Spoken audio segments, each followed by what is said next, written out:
Okay, here we go.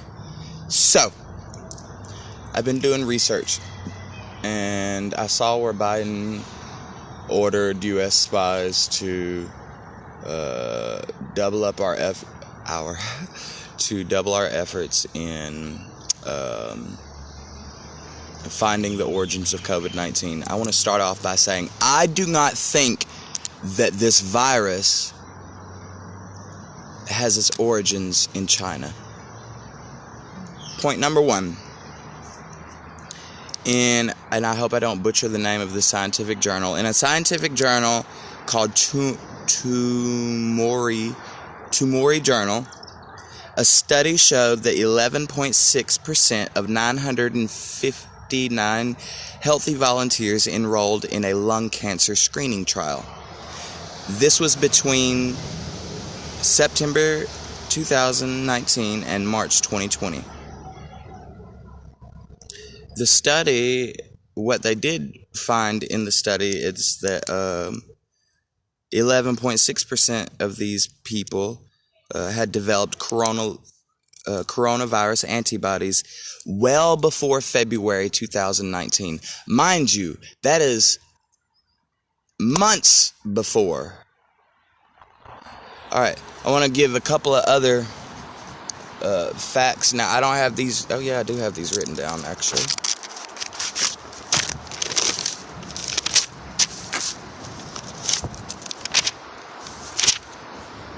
Okay. So,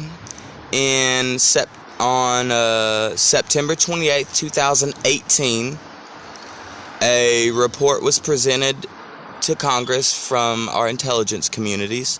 This report was titled Long Range Emerging Threats Facing the United States as Identified by Federal Agencies.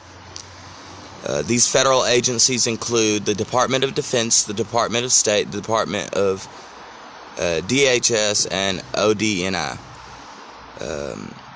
One of the dual-use technologies that were mentioned as a threat to national security is biotechnologies, where different actors is defined as actors may include state and non-state entities such as violent extremist organizations and transitional criminal organizations.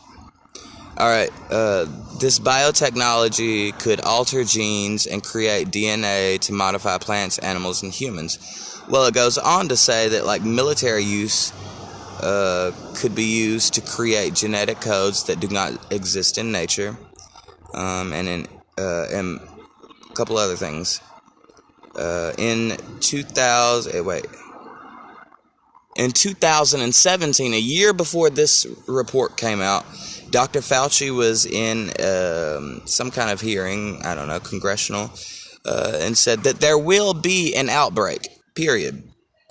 Now, I know this isn't proof, but the way that this all happened, it was ingeniously done.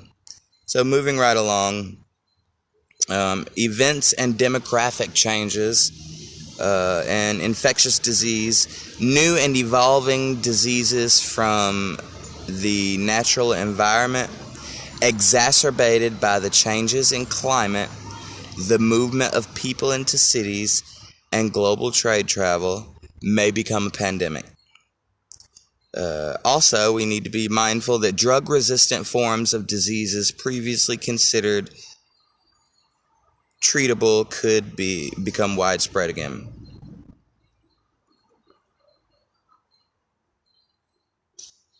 Hold on.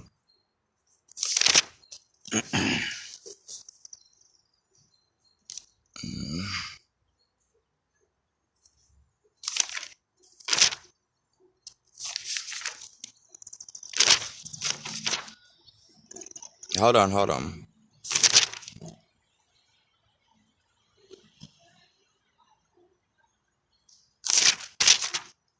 All right, I want to jump to another subject right now. Recently, our United States Navy has talked about UFOs. We have actually changed the name.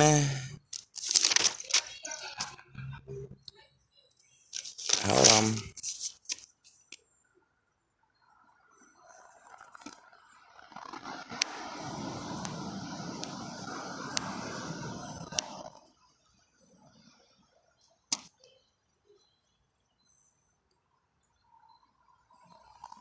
I changed the name.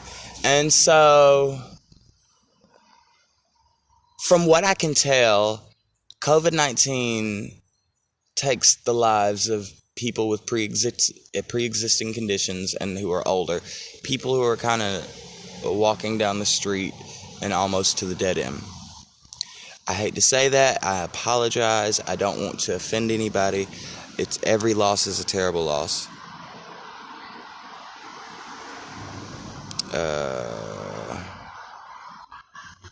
Alright, so on March 14th, 2016, 3 years prior to the first known public case of COVID-19, a SARS-like coronavirus was poised. This is an article. I didn't write down where this article came from, but I do remember it was a scientific article. This study had came from a university, and so it was published March 14th, 2016. It says that a SARS-like COVID virus was poised for human emergence. Later on, it goes say a different article says a SARS-like COVID virus poised to infect humanity, most likely to cause a pandemic. Now, what was the purpose of this publication? It suggested that we needed to extend surveillance beyond sequence analysis, extend surveillance beyond sequence analysis, constructing chimeric and full-length zoonotic coronaviruses to evaluate emergence potential. So, chimeric, I believe, now I'm not a scientist, I'm not an expert, but I'm just nosy as hell. I believe, if I'm not mistaken, some type of receptor, I could be wrong about this receptor shit, go do your own research, but I believe that some type of receptor dealing with the coronavirus is very similar to the receptors that HIV has. Well, saying that, I found another article that says HIV/COVID-19 treatment guidelines. The source is COVID-19 treatment guidelines.nih.gov. Many drugs, including antiretroviral drugs, have been or are being evaluated for clinical trials and are prescribed for off-label use for the treatment and prevention of SARS-CoV-2 infection. So, that was, I didn't write the date. After that, I had another one. A global shutdown becomes an environmental experiment. So, what do we know happened as a direct result of locking economies down, powering down our economies? Well, this April 21st, 2020 article says that NASA released satellite data of northeastern United States where air pollution had dropped 30%. Now, greenhouse gases from transportation and electric generation, this was in March 2020, had the lowest emissions levels on record since 2005. What am I trying to say? I don't think any one nation caused COVID-19, nor do I for a second think that it naturally emerged. Now, let's put that to the side for a second and let's talk about UFOs. Just for a second. I know, you're like, well, we gonna talk about UFOs.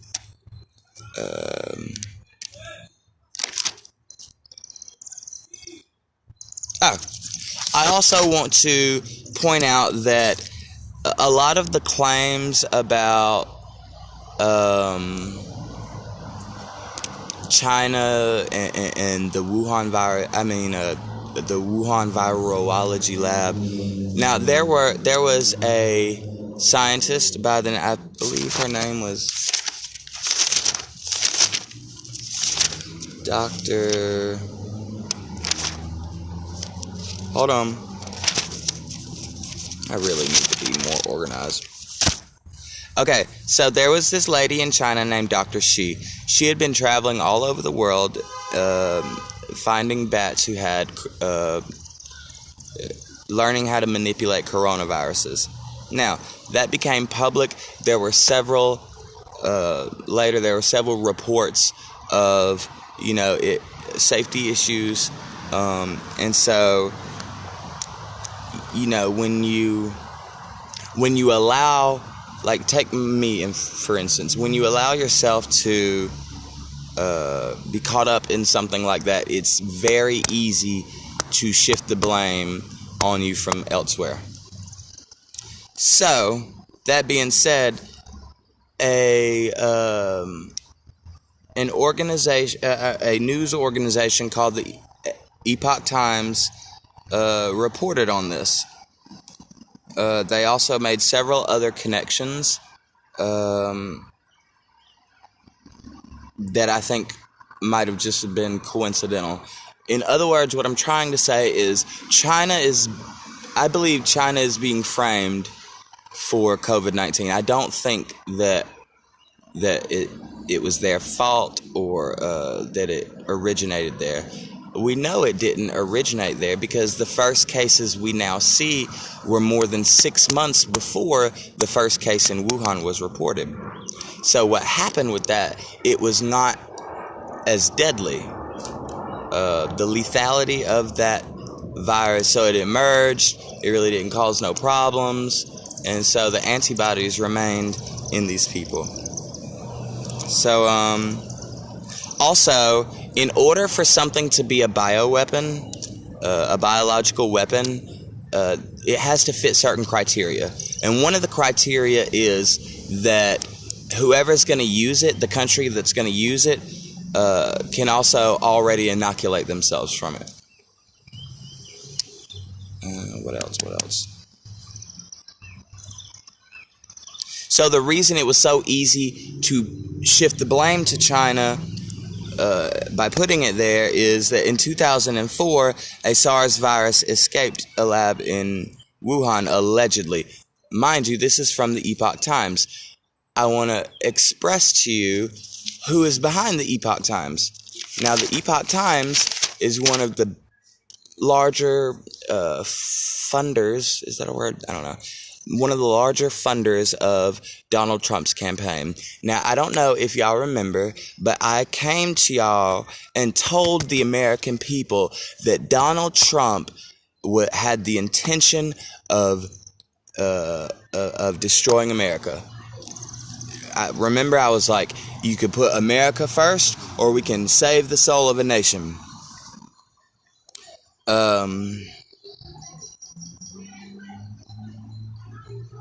Hold on, I'm still looking.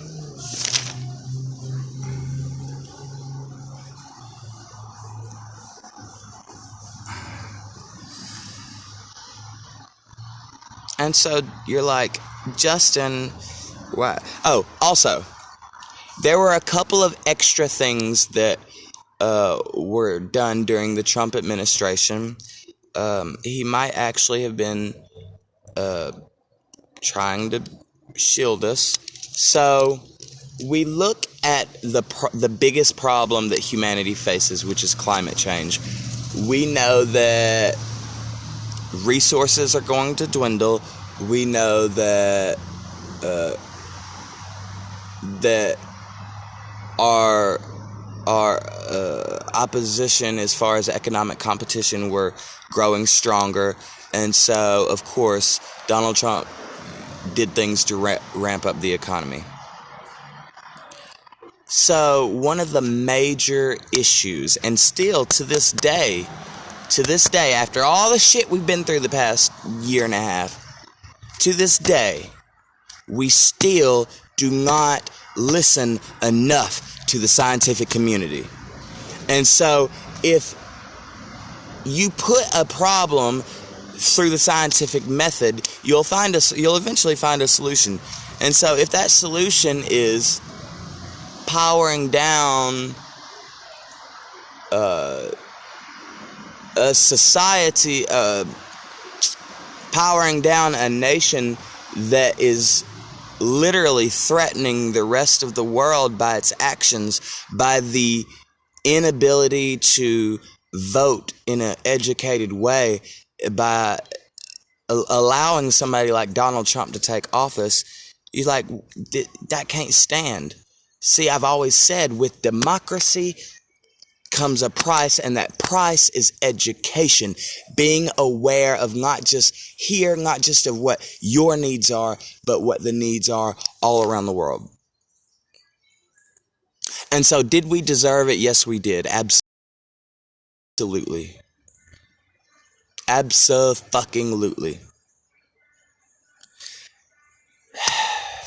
In 19 whatevers, there was a document released. It's called Transfinite Warfare. It's translated to Unrestricted Warfare. This document suggested that, you use means to defeat a nation that aren't major. Means like drug trafficking, means like man-made severe weather events. And if you look at our history recently, you can see all these things. So on April 1st, 2020, Donald Trump had a press briefing. In that press briefing, he said that a growing threat that drug cartels, terrorists, and other dark groups will try to exploit the virus to threaten American lives. In that same meeting, he ordered the U.S. Southern Command to increase surveillance, disruption, and seizure of narcotics. Remember what I said, one of the methods of transfinite warfare is drug trafficking. He deployed all types of naval vessels and aircrafts in the eastern Pacific Ocean.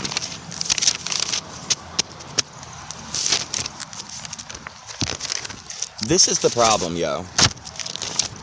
The problem is I've actually made a list of problems. It's probably going to piss some people off, but you suck my dick.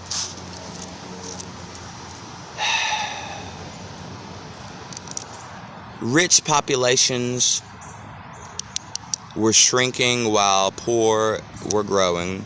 The global economy is shifting, meaning we are not the supreme dominant force anymore, yet we still try to maintain that. The acceleration of technological progresses,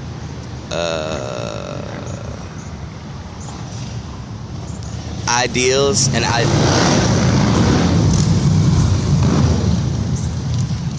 and ideologies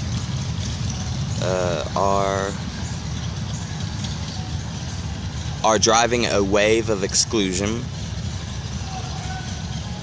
like America First. But we're excluding the rest of the world. What's wrong with us? Climate change and health issues demand more attention. That's number one. The nature of conflict has changed. Transfinite warfare.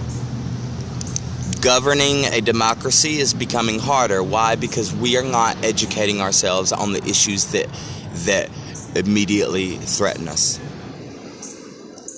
And not to say that the entities and institutions that I'm about to call off, they are strong as ever. The weakness comes in the United States legislature, the legislative branch. Because we allow people like that bimbo, I'm sorry, I'm not going to hold back, that bimbo from Georgia, I don't even know her name, Majorly.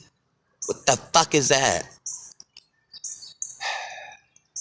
Scientific, military, and defense institutions have been ignored by our elected officials for a long time. What can we do to mitigate these things? It's too late, probably.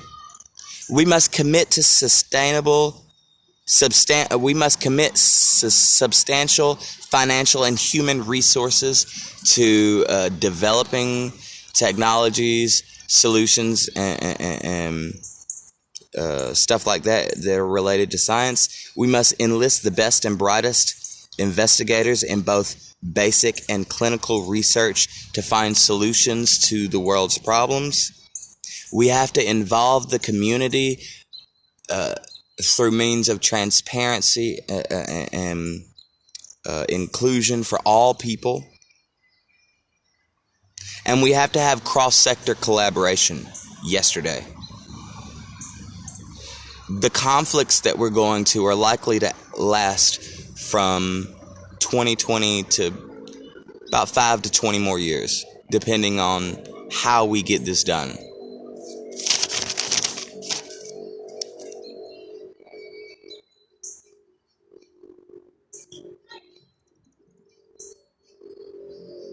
Oh, also, yeah, it's just,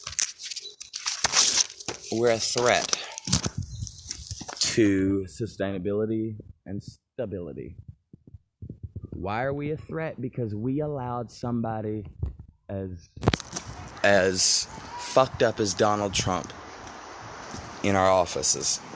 We allow people like Representative Majorly Taylor. Who the hell elected that woman? I don't understand how our nation, even certain parts of our country, can allow people like that to represent us. People who don't know the truth about the threat of climate change. People who don't know the truth or won't listen to health experts. So, of course, it came down to an extreme act. We should have listened. This is your boy Jay Cosby. I'm going to continue searching out the origins, but my conclusion as of now is that China is not at fault here. No one nation is at fault, but rather specific entities. It is what it is.